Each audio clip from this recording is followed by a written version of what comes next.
क्या पढ़ रहे थे हम लोग?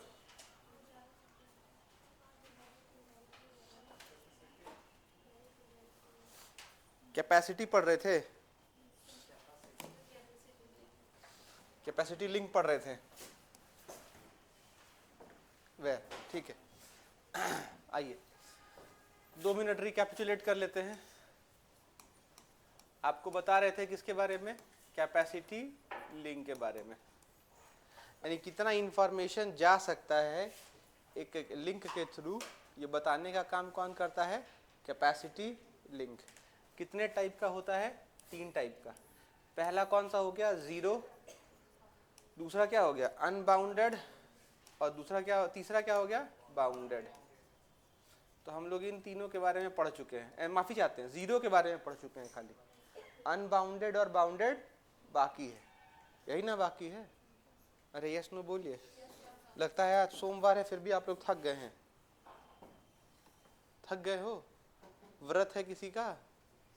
फास्टिंग किसी चीज का? सोमवार का किसी का? नहीं। देखो अब हम लोग आते हैं सबसे पहले अनबाउंडेड पे। जीरो बता दिए थे, अरे ये सुनो। तो अभी हम लोग पढ़ेंगे किसके बारे में? अनबाउंडेड के बारे में। अनबाउंडेड वाले में क्या होता है बेटा? जो मैसेज जाता है वो क्यू के फॉर्म में जाता है।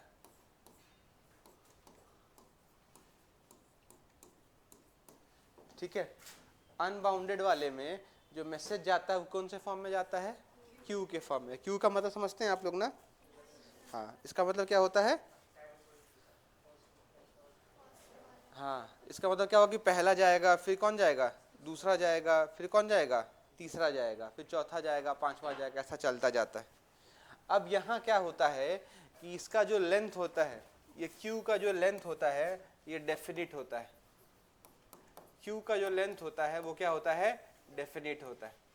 डेफिनिट का मतलब होता है कि फिक्स्ड होता है। ऐसा नहीं है कि जितना हूँ मन उतना हूँ जाता जा रहेगा, नहीं, एकदम फिक्स्ड है, डेफिनिट है, तो फिक्स्ड लेंथ वाला ही आगे जाता है। ठीक है, हम फिर से रिपीट करते हैं, ये जो क्यू बनता है यहाँ पर वो क्या होता है? उसका लेंथ क्या होगा? फिक्स्ड होगा। ऐसा नहीं है कि पूरा का पूरा जितना चाहोगे आप उतना एडजस्ट हो जाएगा, गलत बात है। लेंथ क्या होता है? फिक्स्ड होता है।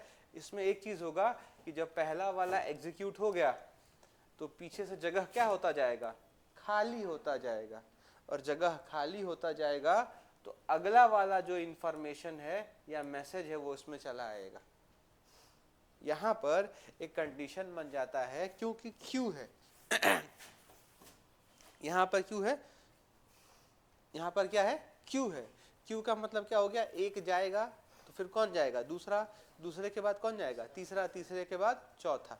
सीक्वेंस में चलता है, इसीलिए यहाँ पर मैसेज जो पास होगा वो बफरिंग के साथ पास होता है। Message passes with buffering. Message passes with buffering. Message किससे पास होगा?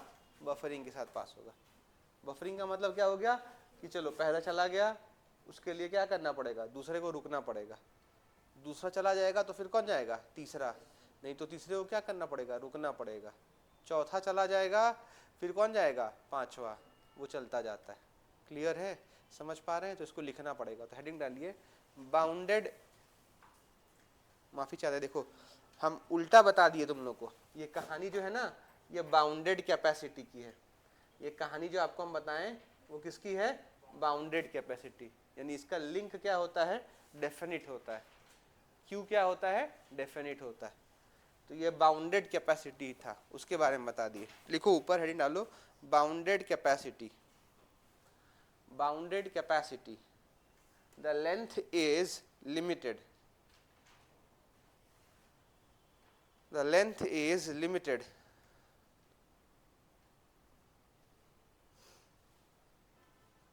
पहला। दूसरा, if the space is available, if the space is available, if the space is available, the message is passed,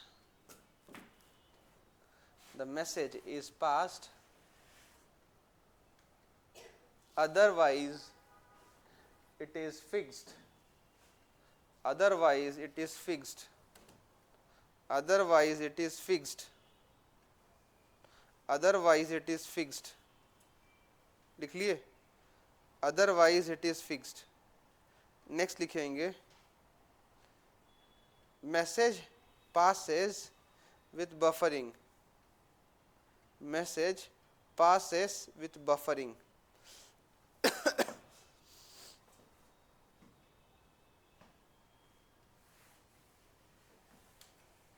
The message passes with buffering. लिख लिए? कोई doubt है यहाँ तक किसी को? यस नो तो बताइए. नहीं. नेक्स्ट लिखेंगे अनबाउंडेड. जानते हैं पहले अनबाउंडेड क्या होता है? तो जैसे आपको बाउंडेड बताए, बाउंडेड में क्या होता है? लिमिट होता है. अनबाउंडेड जो होता है उसमें कोई लिमिट नहीं होता, ये लिमिटलेस है. हमारे पास एक लिंक बना है, इस लिंक में जितना मन उतना इंफॉर्मेशन आप डाल सकते हैं. जहां तक मन करे वहां तक इंफॉर्मेशन डाल दीजिए. अब इंफॉर्मेशन क्या होगा? क्यू के फॉर्म में लगा हुआ है. इंफॉर्मेशन कौन से फॉर्म में लगा हुआ है? क्यू के फॉर्म में लगा हुआ है. ठीक है. और ये चलता जाएगा एक एंड से दूसरे एंड तक. यहाँ पे फायदा और नुकसान क्या है वो हम लोग जानेंगे, लेकिन उससे पहले बता दें कि भैया एक एंड से दूसरे एंड तक एक से ज्यादा इंफॉर्मेशन एक बार में जाता है. समझ रहे हो मेरी बात हम क्या कह रहे हैं? अरे यस नो तो बोल दो. एक से ज्यादा इंफॉर्मेशन जाता है. तो एक से ज्यादा जाता है, इसीलिए यहां पर एक चीज फिक्स्ड है. फिक्स्ड क्या है? कि बफरिंग यहां भी होगा. तो बाउंडेड और अनबाउंडेड में सिमिलैरिटी क्या हो गया? तो इन दोनों में सिमिलैरिटी ये हो गया कि भैया दोनों में क्या होता है? बफरिंग. बफरिंग क्यों होता है? क्योंकि नंबर ऑफ इंफॉर्मेशन क्या हो जाता है? ज्यादा जाता है. ठीक है. अंतर क्या है? अंतर यही है कि बाउंडेड वाला का जो लिंक होता है उसका क्या होता है? एक फिक्स्ड कैपेसिटी होता है. इसका कोई फिक्स्ड कैपेसिटी नहीं होता. समझ रहे हो? तो इस 2 पॉइंट को पहले लिखो फिर आगे बताएंगे. Unbounded capacity.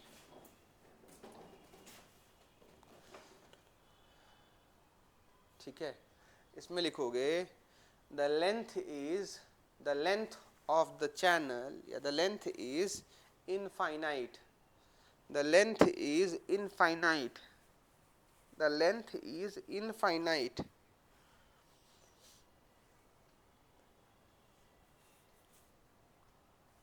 ठीक है. The length is infinite. Next लिखोगे any number of message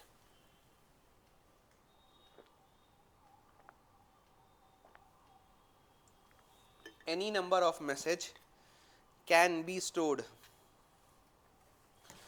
Any number of message can be stored. अच्छा एक बात बताओ हमें, यहां से भेजने वाला कौन होता है? सेंडर. लेने वाला कौन होता है? रिसीवर. तो यहां से बेटा वहां मैसेज जा रहा है. ये सुनो. तो अब जाएगा, भेजेगा कौन? सेंडर. लेगा कौन? रिसीवर. अब जब यहाँ पर इनफाइनाइट इंफॉर्मेशन जा सकता है, जब यहाँ इनफाइनाइट इंफॉर्मेशन जा सकता है, तो हम कह सकते हैं कि सेंडर को मैसेज कभी भी भेजने के लिए वेट नहीं करना पड़ेगा. यस और नो? भेजने वाले का जब मन करे वो क्या करेगा? भेज दे. जैसे आपका ऐसा होता है कि जब मन करेगा तब खा लेंगे. Yes sir. ऐसा है आप लोगों के साथ? मन किया भैया 50-60 रोटी खा ले, तो खा लेते हो 50-60 रोटी? नहीं. हो सकता है 2, 4, 6, 8, 10 खाते खाते कहोगे हमसे नहीं होगा. महिलाएं तो सकती हैं 2-4 में ही शहीद हो जाएं. हाँ. तो आप लोग क्या हैं? बाउंडेड हैं कि अनबाउंडेड हैं? बाउंडेड हैं. ठीक है. जो खाते जाए कुछ ना हो वो क्या कहलाएगा? अनबाउंडेड. उसको खाने के लिए वेट करने की आवश्यकता नहीं है. मैडम कोई याद कर रहा है आपको? जिनका पीठ थपथपा दो, नहीं तो पता चला कि सियाराम हो जाएंगी। क्लियर है? समझ पा रहे हो मेरी बात? तो अनबाउंडेड में हम एक बात कह सकते हैं कि सेंडर को कभी भी मैसेज भेजने के लिए वेट करने की आवश्यकता नहीं होती है। तो नेक्स्ट पॉइंट आप ये भी लिख सकते हैं, the sender never has to wait, the sender never has to wait,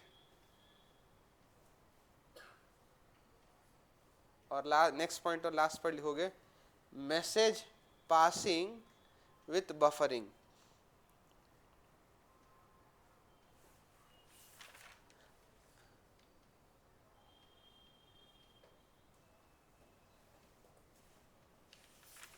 लिख लिए?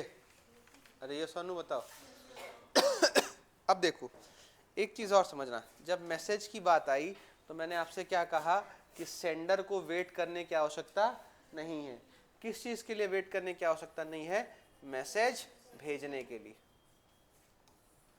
तो एक क्वेश्चन आता है आपके पास कि ये मैसेज जो है कौन भेजता है? तो याद रखेंगे ये पूरा का पूरा मैसेज कौन भेजता है? प्रोसेस। आ जाइए, मैसेज कौन भेजता है? प्रोसेस। तो ये जो प्रोसेस का मैसेज होगा,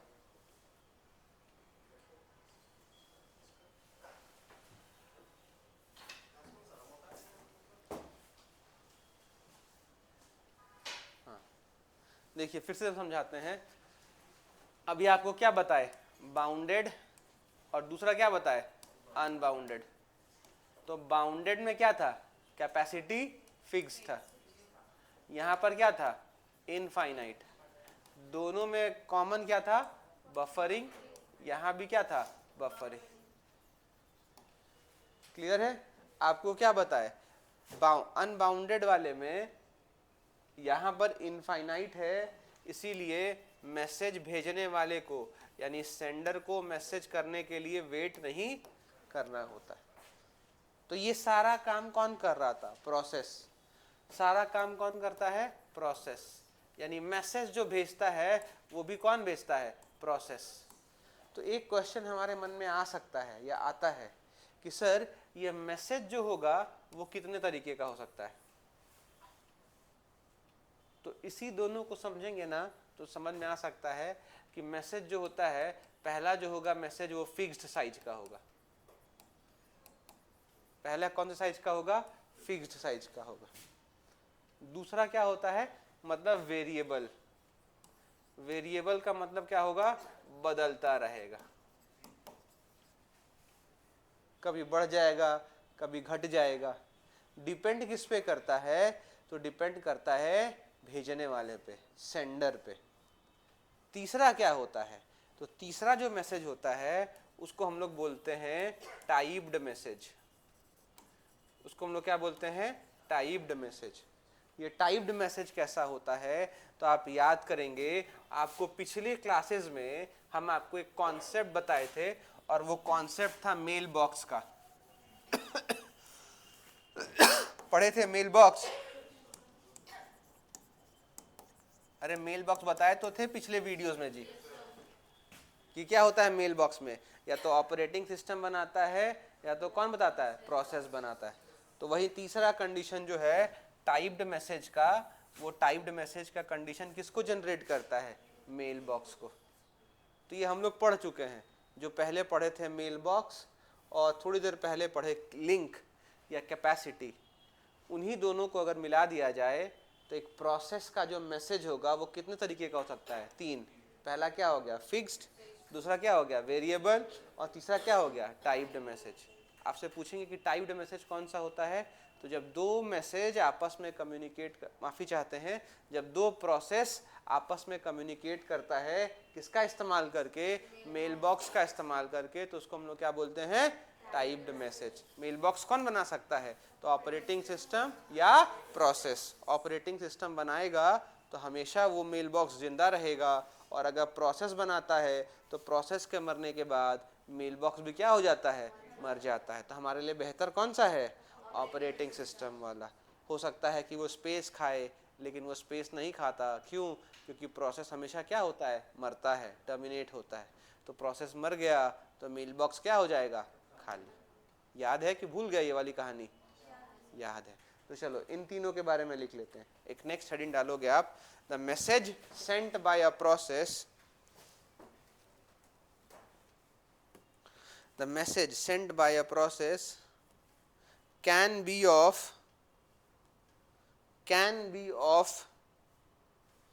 any three types.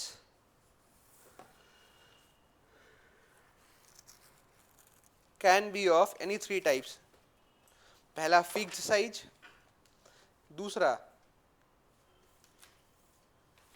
दूसरा वेरिएबल साइज, और तीसरा टाइप्ड मैसेज।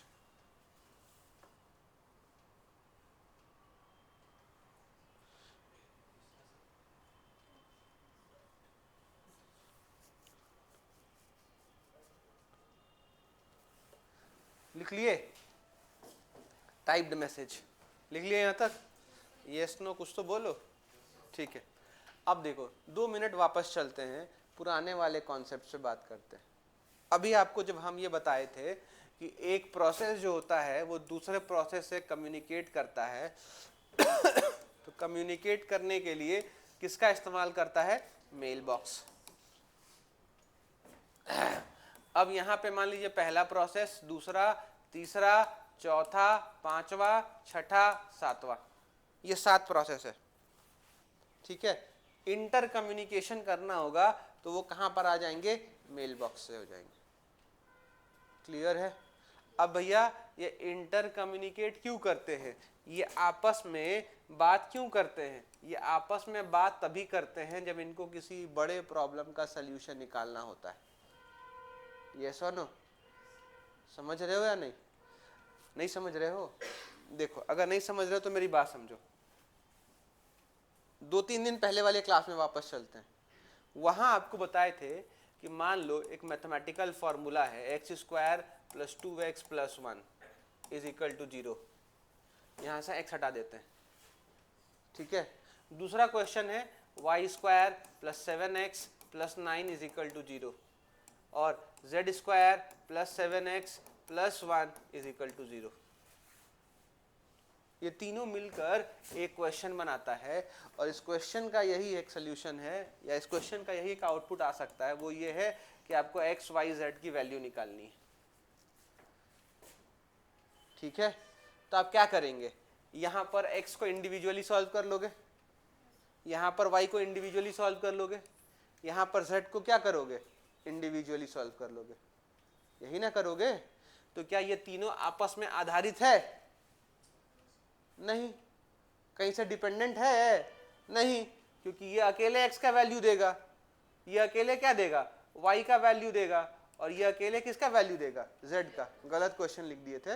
ये अकेले x का देगा, ये किसका देगा, y का, ये किसका देगा, z का। ये तीनों आपस में कहीं से आधारित नहीं है। लेकिन अब मान लो कहा जाए कि इसी क्वेश्चन के आधार पर आप यहां से x, y, z की वैल्यू निकालिए और सॉल्व करिए 7xy + 3yz + x = 0। तो इसको सॉल्व करने के लिए क्या करना पड़ेगा, पहले ये तीनों सॉल्व करना पड़ेगा या कोई और तरीका है? नहीं समझ रहे हो मेरी बात? समझ रहे हो? ये हमारा क्या था, क्वेश्चन नंबर 1 का पार्ट 1, ये क्या हो गया पार्ट 2, ये क्या हो गया पार्ट 3। तीनों को अलग अलग सॉल्व कर लिए और तीनों का डेटा मिलाकर आप सॉल्व किए किसको, पार्ट 4 को। यही ना हुआ? यानी पार्ट 4 को सॉल्व करने के लिए तीनों को सॉल्व करना पड़ेगा। यस और नो? यस ना? या हो सकता है कि कोई बोलेगा कि सर हम सिर्फ x और y को सॉल्व करके भी निकाल सकते हैं। यहां कोई बैठा होगा वो बोलेगा कि सर हम x और y को सॉल्व करके भी निकाल सकते हैं। कोई बैठा होगा वो बोलेगा सर हम y और z को भी सॉल्व करके निकाल सकते हैं। कोई बोल सकता है कि सर हम x और z को भी सॉल्व करके निकाल सकते हैं।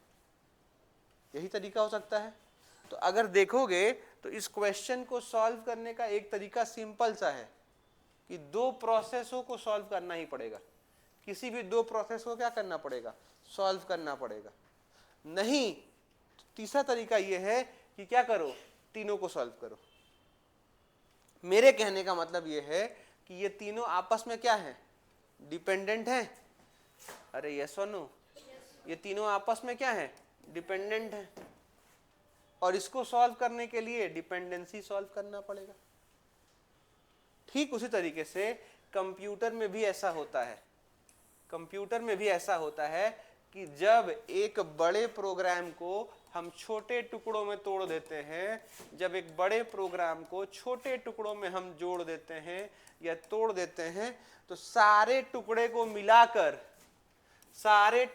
मिलाकर क्या बनता है, एक प्रोग्राम बनता है। और यही प्रोग्राम जब एग्जीक्यूशन के लिए जाता है तो क्या बनता है, प्रोसेस बनता है। बताए थे ये कहानी ना? अरे यस नो तो बोलो। अब मान लो यहां पर ये हो जाए, यहां कोई बात नहीं, दिक्कत है तो बताओ, बाहर जा सकती हो, थोड़ा फ्रेश एयर ले सकती हो। अब मान लो यहां ये हो जाए कि भैया गलती से N3 का आउटपुट ना निकले, तो क्या पूरे प्रोग्राम का आउटपुट निकल पाएगा? नहीं, क्योंकि सारे आपस में क्या हुए हैं, जुड़े हुए हैं। सारे आपस में क्या हुए हैं, जुड़े हुए हैं। समझ रहे हो मेरी बात? इस पूरे कंडीशन को हम लोग कहते हैं इंटरडिपेंडेंसी। इंटरडिपेंडेंसी। और इंटरडिपेंडेंसी में कुछ फायदे होते हैं, कुछ नुकसान होते हैं।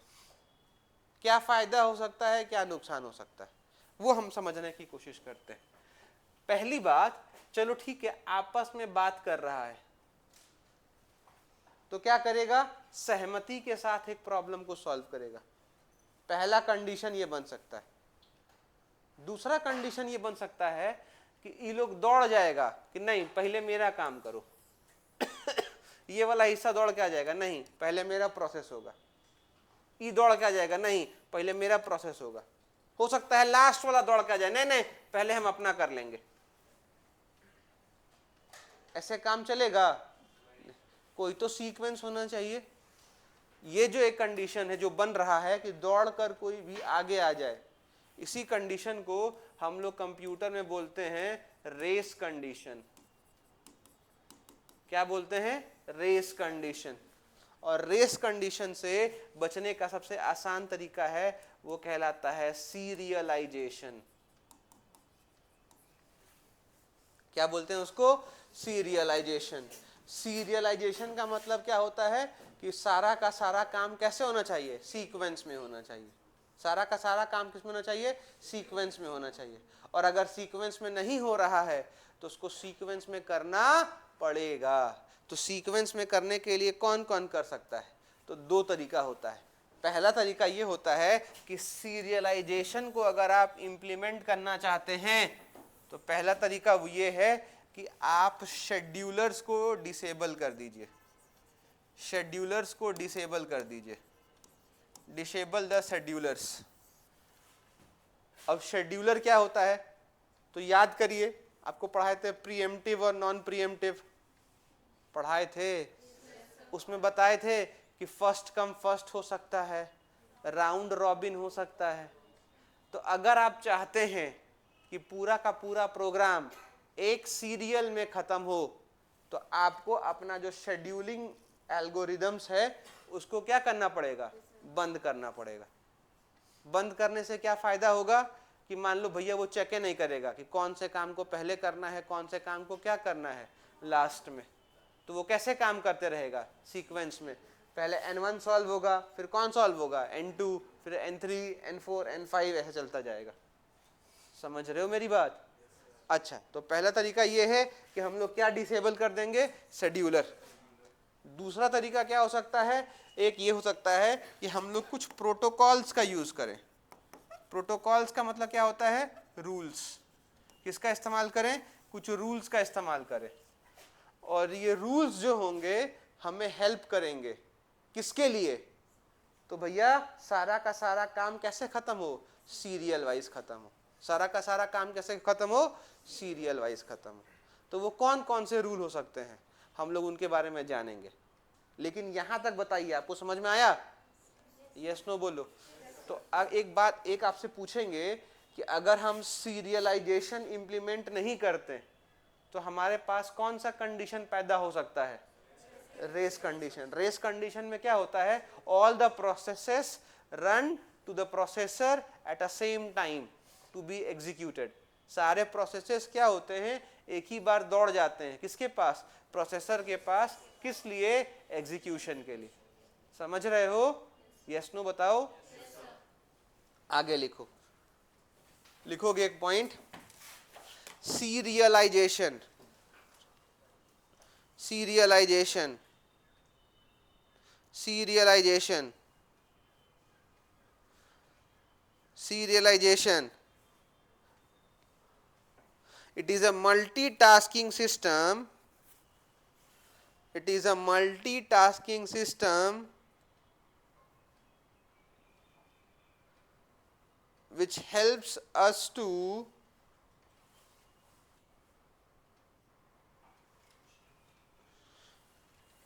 sort out the race condition, which helps us to sort out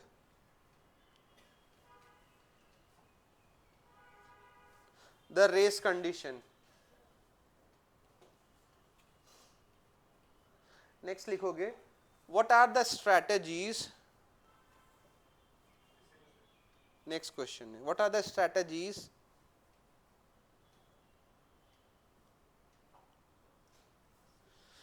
to implement serialization? What are the strategies to implement serialization? लिखोगे, the strategies to implement serialization are, the strategies to implement serialization are, number 1, disable the scheduler, disable the scheduler, scheduler को आप बंद कर दीजिए। Next लिखोगे,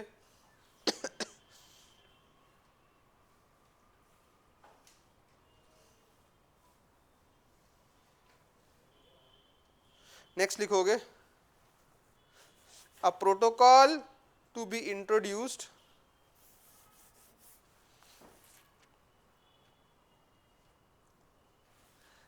a protocol to be introduced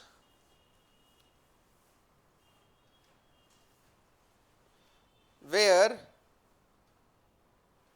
all the programs, where all the programs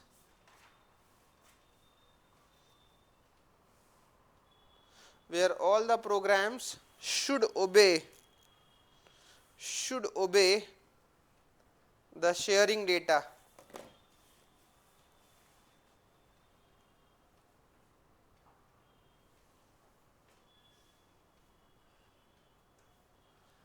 clear है? अरे yes no बोलो। ठीक है, अब डिसेबलिंग शेड्यूलर क्या होता है, ये सब तो कहानी आप जानते हैं। शेड्यूलर कितने टाइप का होता है ये भी आप जानते हैं। एक यहां पर बड़ा ही इंपॉर्टेंट पॉइंट बनता है, उसको हम समझेंगे। आपको हम एक चीज बताएं कि भैया सीरियलाइजेशन जो इंप्लीमेंट करते हैं उसका मेजर रीजन होता है किस चीज को रोकने के लिए, रेस कंडीशन। और दूसरा आपको एक कॉन्सेप्ट बताएं कि हमारा एक दूसरा कॉन्सेप्ट ये है कि आप क्या कर सकते हो, सीरियलाइजेशन का इस्तेमाल करके एक बेटर आउटपुट पा सकते हो। कैसे पा सकते हो वो आपको हम बताने की कोशिश करेंगे। जैसे आप यहां पर देखिए, या नेक्स्ट डायग्राम में देख लीजिए, मान लीजिए हमारे पास ये एक बना है प्रोसेस n से लेकर n+1 तक, ठीक है। अब यहां पर क्या हो रहा है, ये ऐसा लिख दो n+1, यानी यहां जो वैल्यू आएगा उसमें +1। अब यहां पर क्या हो रहा है कि सबको आना है कहां पर, प्रोसेस में, प्रोसेसर में। काहे के लिए, अपना काम पूरा करने के लिए, भैया हमारा काम पहले हो जाए, हमारा काम पूरा हो जाए। तो कभी सड़क पे देखे हो एक ट्रैफिक पुलिस वाला खड़ा होता है, उसका काम क्या होता है कि मान लो ट्रैफिक सिग्नल फेल हो गया, ट्रैफिक सिग्नल फेल हो गया तो क्या करेगा, अपने हाथों से इशारा करता है चलिए भैया जाइए। अब गलत जगह को रिक्शा ठेला लगा दिया तो डंडा लेके दौड़ जाता है, चालान काटता है अलग। ठीक उसी तरीके से अब मान लो कि हमने आपसे कहा कि भैया ये सब प्रोसेस वगैरह देखने का काम कौन करता है, शेड्यूलर करता है। तो आप शेड्यूलर को क्या कर दिए, बंद कर दिए। तो अब कौन करेगा, तो आपको बताएं कि भैया एगो प्रोटोकॉल, कुछ नियम बनाना पड़ेगा, वो नियम करेगा, यही ना बताए, अरे यस नो, यही ना बताए। तो भैया ये नियम बनाने का काम कौन करेगा, तो इसी नियम में एक सबसे इंपॉर्टेंट आदमी आता है, कह सकते हो कि वो हमारा ट्रैफिक पुलिस है, और उसको हम लोग कहते हैं म्यूटेक्स। क्या बोलते हैं, म्यूटेक्स। सुने हैं म्यूटेक्स के बारे में, कितने लोग जानते हैं म्यूटेक्स के बारे में? एक आदमी जानता है, बताइए क्या होता है मैडम?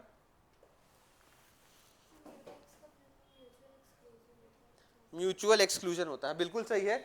आप म्यूटेक्स का जो दूसरा नाम कहते हैं हम लोग, उसको हम लोग कहते हैं म्यूचुअल एक्सक्लूजन।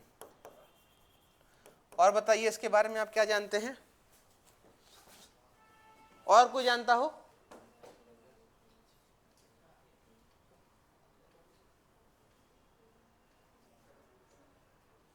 आपको पता है तो आप बता दें, तो उससे पूछ रहे थे।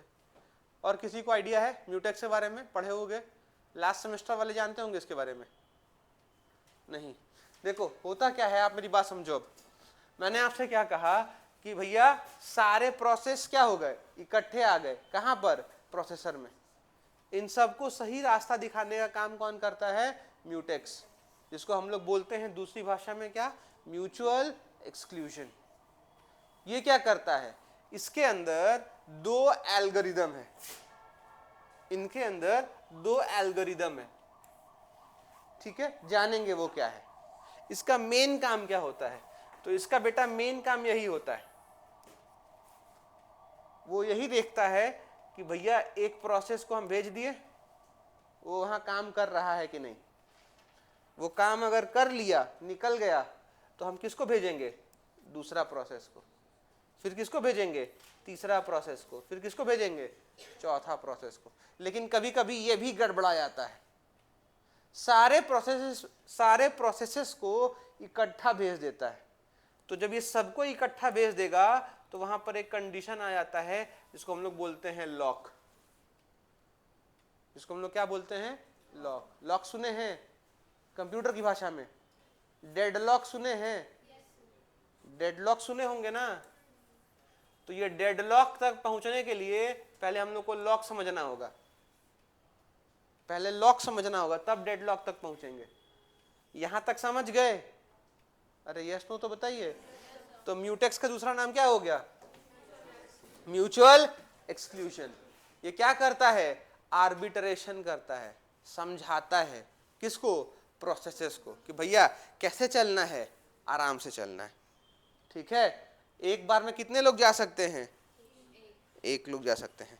अब यहां पर आपके एग्जामिनेशन पॉइंट ऑफ व्यू से दो है एल्गोरिदम, म्यूटेक्स को या म्यूटेक्स को इंप्लीमेंट करने के लिए दो एल्गोरिदम है। पहला एल्गोरिदम जो है उसको हम लोग बोलते हैं डेकर्स एल्गोरिदम, और दूसरा बोलते हैं बेकर्स एल्गोरिदम। डेकर्स और बेकर्स एल्गो, सुने हैं इसके बारे में? बेकर्स सुने हैं, ठीक है। डेकर्स नहीं सुने, कितने लोग बेकर्स के बारे में जानते हैं, हाथ उठाइए। बेकर्स को आप लोग कई जगहों पे बेकरीज एल्गो भी सुने होंगे, बेकर्स को हम लोग बेकरीज एल्गो भी कहते हैं, और डेकर्स का नाम तो डेकर्स ही है, इसमें कुछ नहीं कह सकते। कोई नहीं सुना है इसके बारे में? खैर, आप ये समझ गए ना कि भैया बीच बचाव प्रोसेस का करने के लिए कौन आता है, म्यूटेक्स, म्यूचुअल एक्सक्लूजन। इसको इंप्लीमेंट करने के लिए क्या है, एल्गो है। एल्गो क्या हो गया, रूल्स हो गए। तो हम लोग अपने एग्जामिनेशन पॉइंट ऑफ व्यू से दो पढ़ेंगे, सारा नहीं जानना होगा, एमसीए वगैरह करोगे तो पढ़ोगे सारा। एग्जामिनेशन पॉइंट से कितना जानोगे, दो। कौन कौन सा हो गया? पहला क्या हो गया? डेकर्स, और दूसरा क्या हो गया? बेकर्स।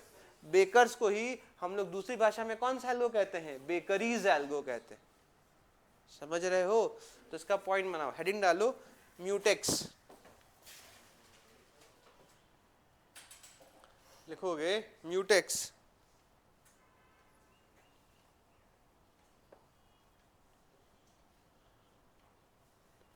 लिखोगे it is an arbitration mechanism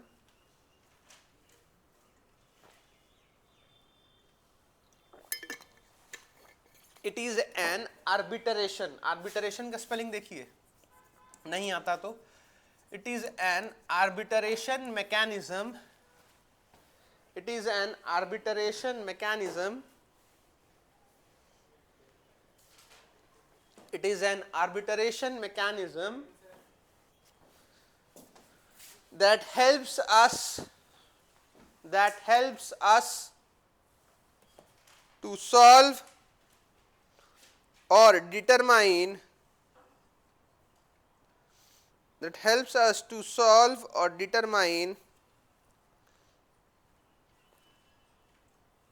which object will use what output at a time.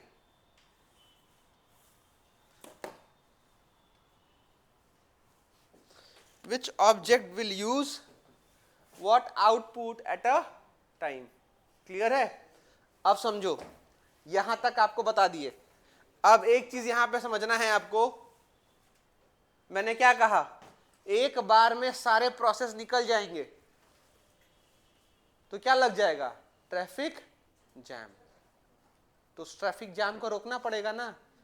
तो म्यूटेक्स क्या करता है कि जो सबसे जरूरी है, मान लो 10 प्रोसेस है, तो सबसे जरूरी प्रोसेस जो है उसको निकाल देगा आगे, और बाकी सारे प्रोसेसेस को क्या करेगा? लॉक कर देगा। बाकी सारे प्रोसेसेस को क्या करेगा? लॉक कर देगा। मतलब ये लोग आगे बढ़ ही नहीं पाएगा। जो काम का है वो कहाँ चला गया? आगे, और बाकी लोग क्या हो गया? बंद हो गया। बंद हो गया तो समस्या होगी। हाँ, बाद में जाएगा। कैसे जाएगा? वो एक क्वेश्चन हमारे मन में हो सकता है, पहला। दूसरा,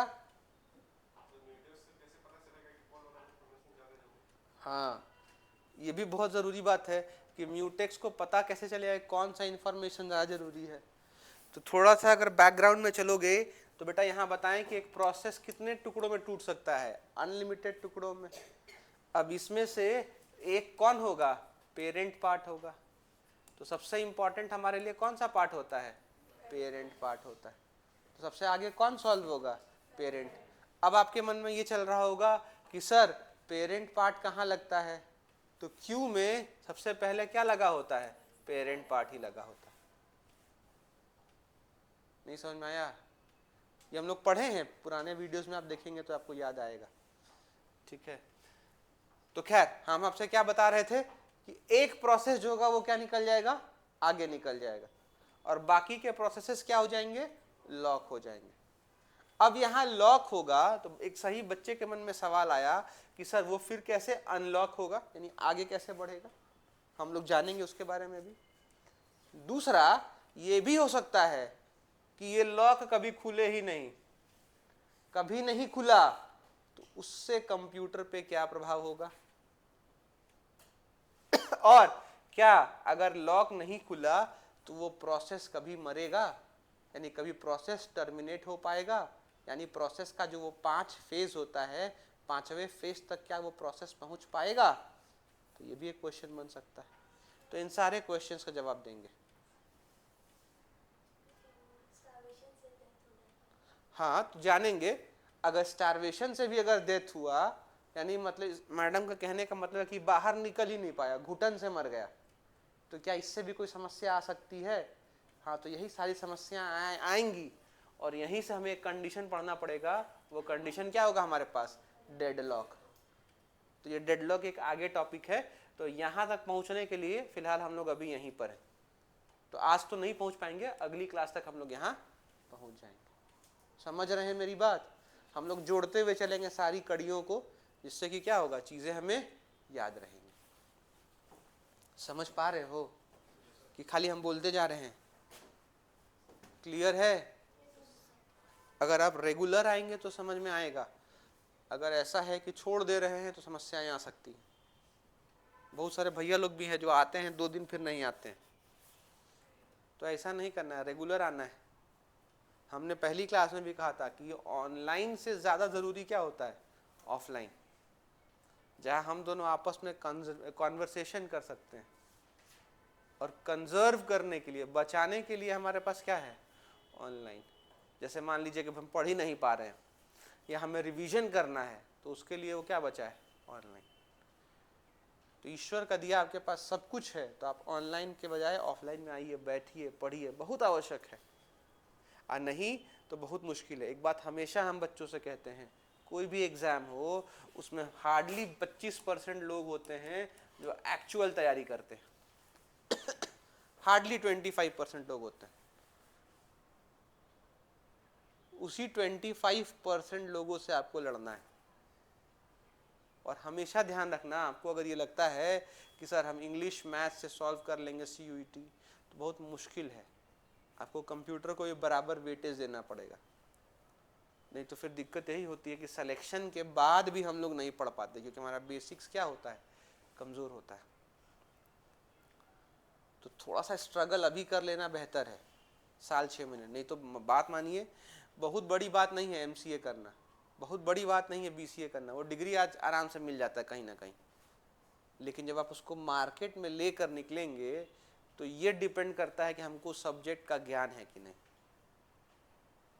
अगर आप UPSC के इंटरव्यू में बैठ जाएंगे और आपका कंप्यूटर एप्लीकेशन देखिएगा सामने बोर्ड मेंबर, तो पूछता है, कह रहे आप तो कंप्यूटर एप्लीकेशन लिए थे, फिर आप ह्यूमैनिटीज़ पढ़ के यहाँ आ गए, ऑप्शनल आप रख लिए आर्ट्स में से हिस्ट्री ज्योग्राफी, तो पूछेगा कि आप हिस्ट्री ज्योग्राफी क्यों रख लिए। तो हो सकता है यहाँ बैठा बच्चा बोलेगा सर कंप्यूटर का ये पेपर वहाँ नहीं था तो हम नहीं रखे। लेकिन अगर वो जानकार है, कुछ पूछ दिया, तो फिर आपको अपना नुकसान सहना पड़ेगा। कभी किसी इंटरव्यू में चले गए, ऐसे भी कॉरपोरेट में डेटा एंट्री ऑपरेटर के लिए चले गए, सबसे छोटा सा काम जो हो सकता है BCA MCA के बाद, तो वहाँ भी अगर इंफॉर्मेशन पूछ दे तो आपको फिर सोचना पड़ेगा। तो हम इसीलिए कहते हैं कि भैया जब टाइम है पढ़ने के लिए तो हम लोग पढ़ लें। बाकी त्यौहार, छुट्टी और रिश्तेदार हमेशा थे, हैं और रहेंगे। मायने ये रखता कि अपने रिश्तेदारों को आप खुश देखना चाहते हैं या ना खुश। तो हमारे रिश्तेदार तो अच्छे हैं भैया, वो हमको देखते हैं कि हम आगे बढ़ रहे हैं तो खुश होते हैं। अब आप भी अपने रिश्तेदारों को समझिए, वो भी खुश होंगे आप आगे बढ़ेंगे तो। और सबसे ज़्यादा खुश माँ पिताजी होंगे कि चलो बच्चे पढ़ रहे हैं हमारे शहर में जाके। तो पिताजी पैसा भर के पूरा बोरा भेज रहे हैं और यहाँ बेटा पूरा बोरा का नोट बिछा के सूत रहा है उस पर, समस्या है। और हमें अफसोस है कि ये बार बार आप लोग को जगाना पड़ता है। अब टाइम कहाँ है, जिनका इस बार फाइनल्स है उनके पास टाइम नहीं है, और जो अगले साल के लिए भी तैयारी कर रहे हैं वो भी या तो कॉलेज में फंस जा रहे हैं या तो यहाँ पे फंस जा रहे हैं। तो इतना टाइम आज मिलता है आपको कि दोनों जगह आप मैनेज करके चल सके। यहाँ कोई ऐसा बैठा है जो नौकरी भी करता है और पढ़ता भी है? नहीं। तो आप लोग फुल टाइम किसको दे रहे हैं, एजुकेशन को। कॉलेज में मान लीजिए 4-5 घंटे दिया, वापस यहाँ दिया 2-3 घंटे, घर गए, बनाए, खाए, सो गए। बहुत लोग बाहर ही खा लेते होंगे, बहुत लोग दूसरे के भरोसे खा लेते होंगे, ऐसे भी लोग होंगे। तो जिस चीज़ के लिए आए हैं उसमें अपना योगदान दीजिए। तो मानिए कुछ नहीं है, हम चले जाएंगे, समय चला जाएगा, आप रियलाइज़ करेंगे कि हम सब्जेक्ट नॉलेज नहीं ला पाए, और ये बहुत ज़रूरी है। इसीलिए हम बच्चों से कहते हैं, जो जानते हो 10th-12th में हमसे बच्चे मिलते हैं तो हम कहते हैं कि बेटा तुमको लगता है कि तुमसे टेक्निकल समझेगा, टेक्निकल संभलेगा तो रखना, नहीं तो ह्यूमैनिटीज़ पढ़ लो। कम से कम खड़े होगे 2 लाइन तो ह्यूमैनिटीज़ के बता पाओगे लोगों को, तो तुम्हें भी अपने में कॉन्फिडेंस आएगा। नहीं तो तुम पहन लो एरो या लुई फिलिप्स, अब मुंह खोलो तो ज्ञान ही ना हो तो फिर दिक्कत है। और ज्ञान कब आएगा, जब सब्जेक्ट पे कमांड होगा। हम फिर से रिपीट करते हैं, बहुत सारे प्रोसेसेस इकट्ठे निकल जाएं, तो ये पॉसिबल नहीं है कि सबको कहाँ जाने दें, प्रोसेसर में। तो उसमें कितना आदमी जा सकता है एक बार में? एक। डिसाइड करने वाला कौन होगा? म्यूटेक्स, जिसको हम लोग क्या बोलते हैं? Mutual exclusion. बाकी लोगों को क्या किया जाता है? लॉक कर दे देते हैं। लॉक करने से क्या समस्या आएगी वो हम लोग जानेंगे। इस म्यूटेक्स को अगर हम इंप्लीमेंट करना चाहें तो कैसे करते हैं? एल्गोरिदम से। एल्गोरिदम क्या होता है? Set of rules, protocols. कितने तरीके के एल्गोरिदम हो सकते हैं? फिलहाल आप जानिएगा 2 तरीके के। पहला कौन सा हो गया? डेकर्स, और दूसरा क्या हो गया? बेकरीज या बेकर्स बोलते हैं। अब इसी के बारे में हमें कॉपी पे लिखना है। तो कुछ म्यूटेक्स के बारे में लिखे थे। क्या लिखे थे बताओ? It is an arbitration mechanism that helps to solve, determine which object will use what output at a time. यही ना? नेक्स्ट लिखोगे it is obtained using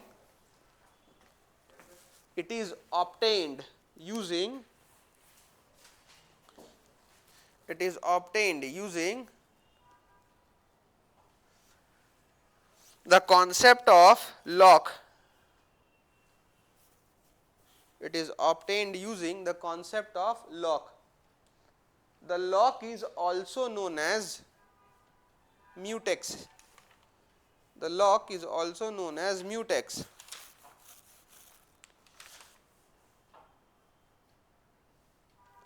Next point लिखेंगे, it ensures that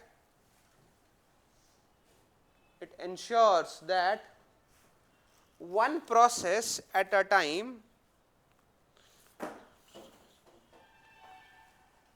it is ensured that one process at a time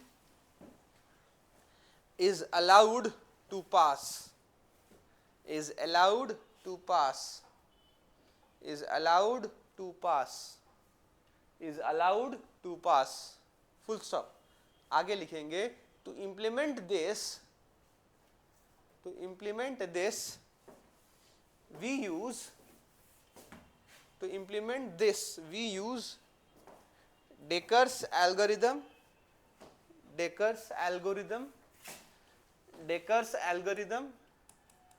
और दूसरा क्या लिखेंगे? Bakeries algorithm. दोनों सही है, दोनों लिखना है। डेकर्स एल्गोरिदम और बेकरीज एल्गोरिदम, ये दोनों लिखना है आपने। लिख लिए? कोई डाउट यहां तक? नहीं। अब देखो, जैसे वो बच्चा हमसे पूछ रहा था, हमसे पूछा कि सर पता कैसे चलेगा कि कौन सा जरूरी है? तो मैंने आपसे क्या कहा? सबसे जरूरी कौन सा होता है? पेरेंट वाला। नहीं तो सबसे आगे जो होगा वही क्या होगा? जरूरी होगा। यही ना? तो सबसे पहले मौका किसको मिलता है? या तो आगे वाले को मिल जाएगा या तो किसको मिल जाएगा? पेरेंट वाले को। तो जिसको सबसे जल्दी पहले पास मिलता है, ठीक है, उसी को हम लोग कहते हैं कि भैया ये क्रिटिकल सिचुएशन में था। किस सिचुएशन में था? क्रिटिकल सिचुएशन में। यानी जिस प्रोसेस के हिस्से को सबसे पहले पार्ट मिल जाए, किसके लिए? बाहर निकलने के लिए या दूसरे डेटा के पास जाने के लिए, उसको हम लोग क्या बोलते हैं? Critical situation. और जो इस चीज को पूरा करता है उसको हम लोग बोलते हैं क्रिटिकल सिचुएशन म्यूटेक्स। क्या बोलते हैं? Critical situation mutex. नहीं समझ में आया तो फिर से समझिएगा। हमने क्या कहा? ये हमारे पास एक प्रोसेस है। अब प्रोसेस का एक हिस्सा होगा जो क्या होगा? सबसे ज्यादा महत्वपूर्ण होगा। ठीक है, तो मान लेते हैं इस प्रोसेस में 3 हिस्से, पहला, दूसरा और तीसरा। हमारे लिए सबसे महत्वपूर्ण हिस्सा कौन सा हो गया? मान लेते हैं ये वाला, ये हिस्सा महत्वपूर्ण है। यानी हो सकता है इसको जल्दी है कहां जाने की? प्रोसेसर के पास। हो सकता है इसको जल्दी है भैया हमको और इंफॉर्मेशन दो ताकि हम जल्दी से कहां जा सकें? प्रोसेसर के पास। या हो सकता है ये कह रहा हो कि अरे भैया हम तभी जाएंगे जब ये थर्ड वाला भी मेरे साथ आएगा तो इसको भी जल्दी भेजो। तो सबसे ज्यादा आवश्यकता जिसको होगी या सबसे जल्दी जो कंप्लीट होने वाला होगा उसी को हम लोग क्या बोलते हैं, क्रिटिकल पार्ट। और ये काम जो पूरा करेगा उसी को हम लोग क्या बोलेंगे, क्रिटिकल म्यूटेक्स। नहीं समझ में आ रहा है? आ रहा है। तो नेक्स्ट बन सकता है कि क्रिटिकल म्यूटेक्स क्या होता है। तो एक हेडिंग डाल दीजिए, क्रिटिकल म्यूटेक्स। या देखो ना, ऐसे लिख सकते हो क्रिटिकल सॉल्यूशन, या ऐसे लिखो, देखो हम बताते हैं। यहां तो क्रिटिकल था ही, है क्रिटिकल, फाइनली तुम्हें ऐसे लिख देना है, क्रिटिकल सेक्शन लिखो, द म्यूटेक्स सॉल्यूशन। यानी क्रिटिकल, इससे दो चीज तुम्हें याद रहेगा फाइनली कि क्रिटिकल सेक्शन को सॉल्व करने का आसान तरीका क्या है, म्यूटेक्स सॉल्यूशन। तो ऐसा ही लिखो, क्रिटिकल सेक्शन म्यूटेक्स सॉल्यूशन। ये फाइनली है भैया, फिर ऐसा नहीं कटवाएंगे हम।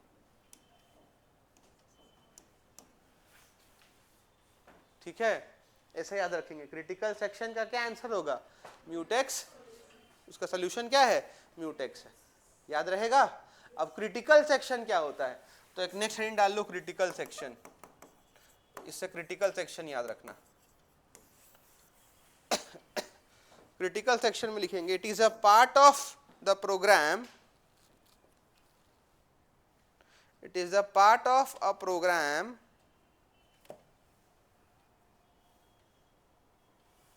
it is a part of the program where exclusive access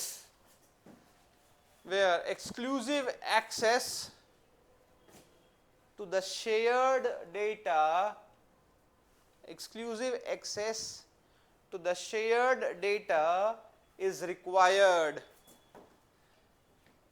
where the exclusive access to the shared data is required।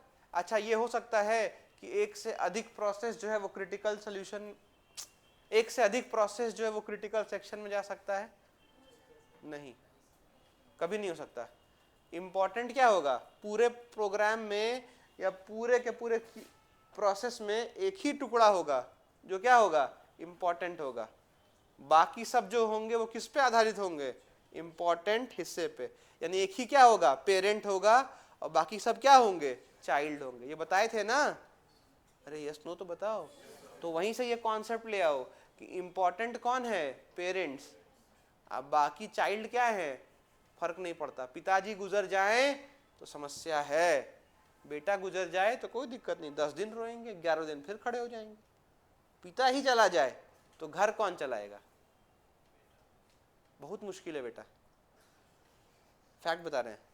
अगर भगवान ना करे जिस उम्र में हम और आप हैं, हम तो संभाल लेंगे, आप संभाल लेंगे, बहुत बड़ी बात है। और अगर संभाल लेते हैं तो हम मानते हैं ईश्वर की बहुत बड़ी शक्ति है आपके साथ।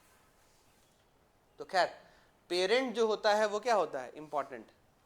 उसी तरीके से क्रिटिकल सेक्शन भी हमेशा कितना होगा, एक ही होगा। वो कौन सा होगा, प्रोसेस का पेरेंट पार्ट। तो वही नेक्स्ट पॉइंट आपको लिख लेना है उसमें कि ओनली वन प्रोसेस और it's thread, only one process or its thread may be in a critical section at a time। may be one process, यानी बहुत बड़ा प्रोग्राम है तो उसका एक प्रोसेस हो सकता है, या एक प्रोसेस है तो उसका एक टुकड़ा हो सकता है। तो प्रोसेस का टुकड़ा क्या कहलाता है, थ्रेड। बढ़ाए थे ये भी। तो क्या लिखा आपने, ओनली वन प्रोसेस और it's thread can be can be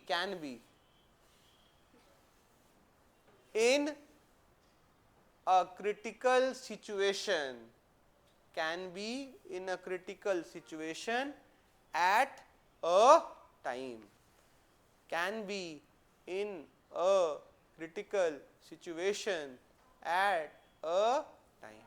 तो एक बार में कितने लोग क्रिटिकल सिचुएशन में हो सकते हैं, एक ही हो सकते हैं। तो भैया क्रिटिकल सेक्शन का जो इलाज है वो क्या है, म्यूटेक्स सॉल्यूशन।